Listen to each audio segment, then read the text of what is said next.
former U.S. president as their party's presumptive nominees, a first in American history. We want to welcome our viewers in the United States and around the world to our studios in Atlanta. This is the CNN presidential debate. This debate is being produced by CNN and is coming to you live on CNN, CNN International, CNN.com, CNN Max, and CNN Espanol. This is a pivotal moment between President Joe Biden and former President Donald Trump in their rematch for the nation's highest office. Each will make his case to the American people with just over 4 months until Election Day. Good evening, I'm Dana Bash, anchor of CNN's Inside Politics and co-anchor of State of the Union. I'm Jake Tapper, anchor of CNN's The Lead and co-anchor of State of the Union. Dana and I will co-moderate this evening. Our job is to facilitate a debate between the two candidates tonight. Before we introduce them, we want to share the rules of the debate with the audience at home. Former President Trump will be on the left side of the screen. President Biden will be appearing on the right. A coin toss determines their positions. Each candidate will have 2 minutes to answer a question and 1 minute each for responses and rebuttals. An additional minute for follow-up, clarification, or response is at the moderator's discretion. When it's time for a candidate to speak, his microphone will be turned on and his opponent's microphone will be turned off. Should a candidate interrupt when his microphone is muted, he will be difficult to understand for viewers at home. At the end of the debate, each candidate will get 2 minutes for closing statements. There is no studio audience tonight. Pre-written notes, props, or contact with campaign staff are not permitted during the debate. By accepting our invitation to debate, both candidates and their campaigns agreed to accept these rules. Now, please welcome the 46th President of the United States, Joe Biden. How are you? Great to be with you. Thank you. And please welcome the 45th President of the United States, Donald Trump.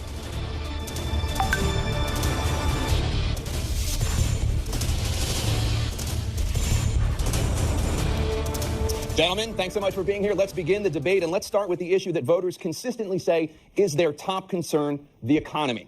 President Biden, inflation has slowed, but prices remain high. Since you took office, the price of essentials has increased. For example, a basket of groceries that cost $100 then now costs more than $120. And typical home prices have jumped more than 30%. What do you say to voters who feel they are worse off under your presidency than they were under President Trump? We got to take a look at what I was left when I became president and what Mr. Trump left me. We had an economy that was in free fall. The pandemic was so badly handled. Many people were dying. All he said was, it's not that serious. Just inject a little bleach into your arm. You'll be all right. The economy collapsed. There were no jobs. Unemployment rate rose to 15%. It was terrible. And so what we had to do was try to put things back together again. And that's exactly what we began to do. We created 15,000 new jobs. We brought out a position where we have 800,000 new manufacturing jobs. But there's more to be done. There's more to be done. Working class people are still in trouble. I come from Scranton, Pennsylvania. I come of households where the kitchen table, if the things weren't able to be met during the month, it was a problem. The price of eggs, the price of gas, the price of housing, the price of a whole range of things. That's why I'm working so hard to make sure I deal with those problems. And we're going to make sure that we reduce the price of housing. We're going to make sure we build 2 million new units. We're going to make sure we cap rents so corporate greed can't take over. The combination that I was left with in corporate greed is the reason why we're in this problem right now. In addition to that, we're in a situation where if you take a look at all that was done in his administration, he didn't do much at all. By the time he left, things were in chaos, literally chaos. And so we put things back together. We created, I said, those jobs. We make sure we had a situation where we brought down the price of prescription drugs, which is a major issue for many people, to $15 for an insulin shot as opposed to $400. No senior has to pay more than $200 for any drug, all the drugs they can include beginning next year. And the situation is and we're going to make that available to everybody, to all Americans. So we're working to bring down the price around the kitchen table, and that's what we're going to get done. Thank you. President Trump? We had the greatest economy in the history of our country. We have never done so well. Everybody was amazed by it. Other countries were copying us. We got hit with COVID. And when we did, we spent the money necessary so we wouldn't end up in a Great Depression, the likes of which we had in 1929. By the time we finished, so we did a great job. We got a lot of credit for the economy, a lot of credit for the military, and no wars, and so many other things. Everything was rocking good. But the thing we never got the credit for, and we should have, is getting us out of that COVID mess. He created mandates. That was a disaster for our country. But other than that, we had given them back a country where the stock market actually was higher than pre-COVID, and nobody thought that was even possible. The only jobs he created are for illegal immigrants and bounce-back jobs, a bounce-back from the COVID. He has not done a good job. He's done a poor job, and inflation's killing our country. It is absolutely killing us. Thank you. President Biden? Well, look, the greatest economy in the world. He's the only one who thinks that, I think. I don't know anybody else who thinks he had the greatest economy in the world. And, the fact of the matter is that we found ourselves in a situation where his economy, he rewarded the wealthy. He had the largest tax cut in American history, $2 trillion. He raised a deficit larger than any president has in any one term. He's the only president other than Herbert Hoover who's lost more jobs than he had when he began, since Herbert Hoover. The idea that he did something that was significant. And the military, you know, when he was president, they were still killing people in Afghanistan. He didn't do anything about that. When he was president, we were still finding ourselves in a position where you had a notion that we were this safe country. The truth is, I'm the only president this century that doesn't have this decade, that doesn't have any troops dying anywhere in the world like he did. President Trump, I want to follow up if I can. You want allowed to respond to him? Well, I'm going to ask you a follow-up. You can do whatever you want with the minute that we give you. I want to follow up. You want to impose a 10% tariff on all goods coming into the U.S.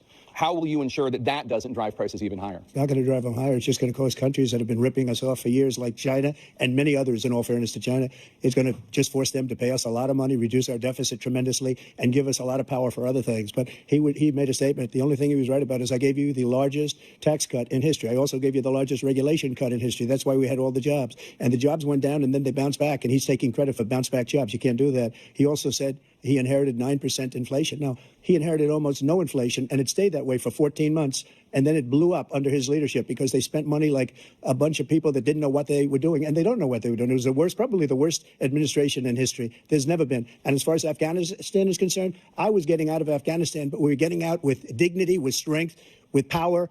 He got out. It was the most embarrassing day in the history of our country's life. President Trump, over the last 8 years, under both of your administrations, the national debt soared to record highs. And according to a new nonpartisan analysis, President Trump, your administration approved $8.4 trillion in new debt, while so far, President Biden, you've approved $4.3 trillion in new debt. So, former President Trump, many of the tax cuts that you signed into law are set to expire next year. You want to extend them and go even further, you say. With the U.S. facing trillion-dollar deficits and record debt, why should top earners and corporations pay even less in taxes than they do now? Because the tax cuts spurred the greatest economy that we've ever seen just prior to COVID. And even after COVID, it was so strong that we were able to get through COVID much better than just about any other country. But we spurred, that tax spurred. Now, when we cut the taxes, as an example, the corporate tax was cut down to 21% from 39%, plus beyond that.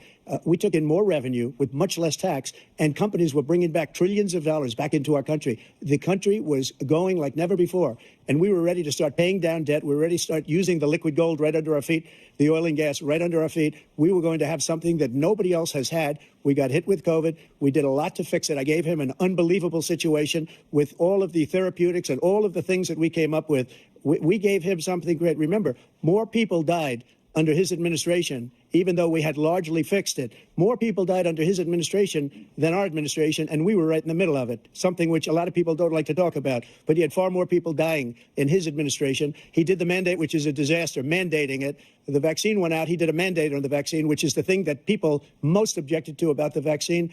And he did a very poor job, just a very poor job. And I will tell you, not only poor there, but throughout the entire world, we're no longer respected as a country. They don't respect our leadership. They don't respect the United States anymore. We're like a third world nation. Between weaponization of his election, trying to go after his political opponent, all of the things he's done, we've become like a third world nation. And it's a shame. The damage he's done to our country, and I'd love to ask him, and will, why he allowed millions of people to come in here from prisons, jails, and mental institutions to come into our country and destroy our country.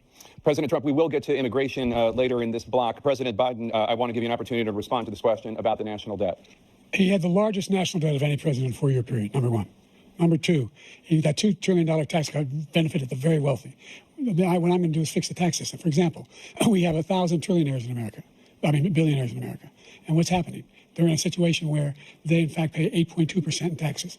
If they just paid 24%, 25%, either one of those numbers, they'd raise $500 billion, I should say, in a 10-year period. We'd be able to wipe out his debt. We'd be able to help make sure that all those things we need to do, child care, elder care, making sure that we continue to strengthen our healthcare system, making sure that we're able to make every single solitary person eligible for what I've been able to do with the COVID, with dealing with everything we have to do with, look, if we finally beat Medicare. Thank you, President Biden. President Trump?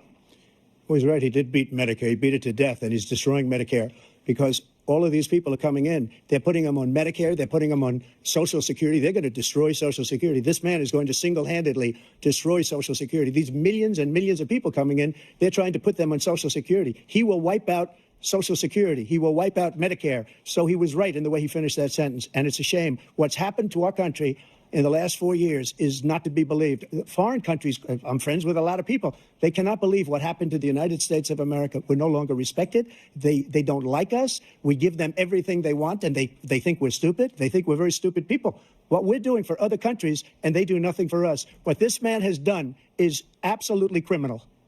Thank you, President Trump. Dana? This is the first presidential election since the Supreme Court overturned Roe v. Wade. This morning, the court ruled on yet another abortion case, temporarily allowing emergency abortions to continue in Idaho, despite that state's restrictive ban. Former President Trump, you take credit for the decision to overturn Roe v. Wade, which returned the issue of abortion to the states. Correct. However, the federal government still plays a role in whether or not women have access to abortion pills. They're used in about 2/3 of all abortions.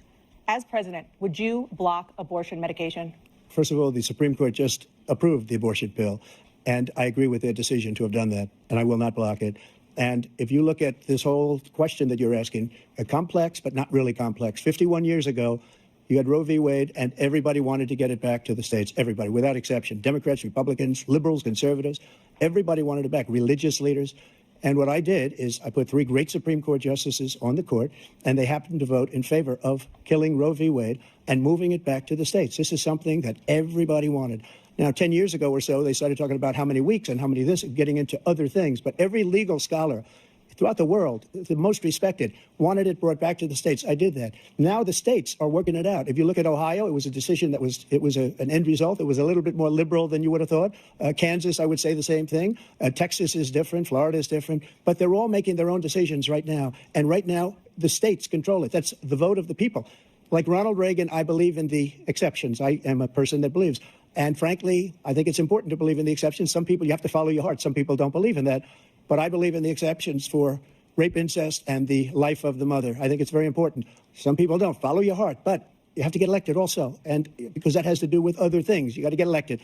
The problem they have is they're radical because they will take the life of a child in the 8th month, the 9th month, and even after birth. After birth, if you look at the former governor of Virginia, he was willing to do this. He said, we'll put the baby aside and we'll determine what we do with the baby, meaning we'll kill the baby. What happened is we brought it back to the states, and the country is now coming together on this issue. It's been a great thing. Thank you. President Biden? It's been a terrible thing, what you've done. The fact is that the vast majority of constitutional scholars supported Roe when it was decided. Supported Roe. And that's this idea that they're all against it is just ridiculous. And this is the guy who says the state should be able to have it. We're in a state where in 6 weeks, you don't even know whether you're pregnant or not, but you cannot see a doctor and have him decide on what your circumstances are, whether you need help. The idea that states are able to do this is a little like saying we're going to turn civil rights back to the states, let each state have a different rule. Look, there's so many young women who have been, including a young woman who just was murdered, and he went to the funeral. The idea that she was murdered by an immigrant coming in, they talk about that. But here's the deal: there's a lot of young women being raped by their in-laws, by their spouses, brothers and sisters, it's just ridiculous, and they can do nothing about it. And they try to arrest them when they cross state lines. Thank you. There have been many young women murdered by the same people he allows to come across our border. We have a border that's the most dangerous place anywhere in the world, considered the most dangerous place anywhere in the world. And he opened it up, and these killers are coming into our country, and they are raping and killing women. And it's a terrible thing. As far as the abortion is concerned, it is now back with the states. The states are voting. In many cases, it's frankly a very liberal decision. In many cases, it's the opposite. But they're voting, and it's bringing it back to the vote of the people, which is what everybody wanted, including the founders, if they knew about this issue, which, frankly, they didn't. But they would have. Everybody wanted it brought back. Ronald Reagan wanted it brought back. He wasn't able to get it. Everybody wanted it brought back, and many presidents had tried to get it back. I was the one to do it. And again, this gives it the vote of the people, and that's where they wanted it. Every legal scholar wanted it that way. Staying on the topic of abortion, President Biden, 7 states, I'll let you do that. This is the same topic. 7 states have no legal restrictions on how far into a pregnancy a woman can obtain an abortion. Do you support any legal limits on how late a woman should be able to terminate a pregnancy? I supported Roe v. Wade, which had 3 trimesters. The first time is between the woman and the doctor. Second time is between the doctor and an extreme situation. The third time is between the doctor, between the woman and the state. The idea that the politicians, that the founders wanted the politicians to be the ones making decisions about women's health is ridiculous. That's the last. No politician should be making that decision. A doctor should be making those decisions. That's how it should be run. That's what you're going to do. And if I'm elected, I'm going to restore Roe v. Wade. So that means he can take the life of the baby in the 9th month and even after birth, because some states, Democrat run, take it after birth. Again, the former governor of Virginia, put the baby down, then we decide what to do with it. So he's willing to, as we say, rip the baby out of the womb in the 9th month and kill the baby. Nobody wants that to happen, Democrat or Republican. Nobody wants it to happen. That is simply not true. The Roe v. Wade does not provide for that. That's not the circumstance. Only if a woman's life is in danger, she's going to die. That's the only circumstance in which that can happen. But we are not for late-term abortion, period. Period, period. Under Roe v. Wade, you have late-term abortion. You can do whatever you want, depending on the state. You can do whatever you want. We don't think that's a good thing. We think it's a radical thing. We think the Democrats are the radicals, not the Republicans. For 51 years, that was the law. 51 years, constitutional scholarship said it was the right way to go. 51 years, and it was taken away because this guy put very conservative members on the Supreme Court. He takes credit for taking it away. What's he going to do? What's he going to do, in fact, if the MAGA Republicans, he gets elected?